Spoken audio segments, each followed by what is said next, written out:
இன்றைக்கி April 21க்கான current affair தான் பார்த்துட்ருக்கோம். ஃபஸ்ட்டு கரண்ட் அஃபேரான நேற்று வந்து என்ன தினம்னா ஈஸ்டர் திருநாள் தினம் நேற்று. அதாவது இந்த தினம் வந்து எதுக்கு கொண்டாடப்படுகிறதுனா, அதாவது இயேசு கிறிஸ்து வந்து சிலுவையில் அரைஞ்சிருந்தாங்க. அதை சிலுவையில் அரைஞ்சு 3வது நாளில் வந்து எழுந்து வந்ததுனால அந்த இயேசு மக்களோட நம்பிக்கை தகர்ந்த இந்த பண்டிகை வந்து சிறப்பாக நேற்று கொண்டாடினாங்க. இது வந்து நேற்று நடைபெற்றது. நேற்று நம்மளோட சண்டே லீவுங்கிறனால நம்ம இன்றைக்கி மண்டே பார்த்துட்ருக்கோம். பல தேவாலயங்களில் வந்து இது வந்து சிறப்பாக கொண்டாடப்பட்டு இருந்தது. வேளாங்கண்ணி முதலிட்ட பிரபலமான கோவில்களில் இந்த இயேசு கிறிஸ்துவோட ஈஸ்டர் திருநாள் வந்து கொண்டாடப்பட்டது. அடுத்த கரண்ட் அஃபேரான, அதாவது டிஜி யாத்ரா திட்டம் அப்படின்னா என்னன்னு உங்களுக்கு தெரியுமா? இந்த டிஜி யாத்ரா திட்டம் வந்து எதனுடைய தொடர்பு இதுனா, அதாவது விமானம் சார்ந்த ஒரு நியூஸு இது. அதாவது என்ன விமானம் சார்ந்த நியூஸுனால், அதாவது டிஜி யாத்ரா திட்டம் வந்து, அதாவது விமானத்தில் நம்ம வந்து ட்ராவல் பண்ண போகிறோம்.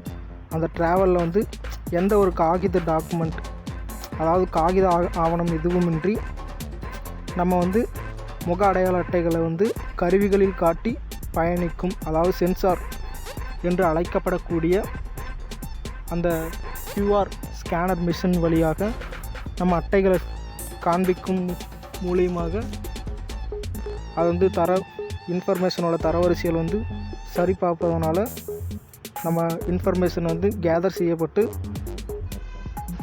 நம்ம வந்து இதன் வழியாக பயணம் செய்ய போகிறோம். ஓகே, இது வந்து இந்த திட்டம் வந்து எப்போ செயல்படுத்தப்பட்டதுன்னா,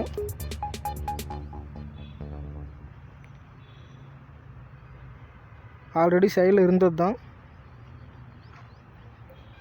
ஓகே, அடுத்த கரண்ட் அஃபேரான திருக்குறள். இன்றைக்கான தினமணி திருக்குறள் வந்து என்னென்னா, ஃபஸ்ட் பார்த்துக்கலாம்.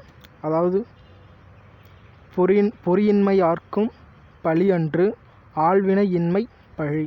அதாவது இந்த திருக்குறளோட பொருள் என்னென்னா, அதாவது நல்ல விதி இருந்தால் மட்டுமே குற்றம் ஆகாது. நல்ல விதி இல்லைன்னு சொல்லி அதை நம்ம காரணம் காட்டி கூறுறதுனால குற்றம் ஆகாது என்று திருவள்ளுவர் கூறியிருக்கிறார். அதுபோக அறிய வேண்டியவைகளை அறிந்து முயற்சி செய்யாமல் இருப்பதே ஒருவனுக்கு பழி ஆகும் என்று கூறியிருக்கிறார். அடுத்த கரண்ட் அஃபேரான, அதாவது உலகளவிலேயே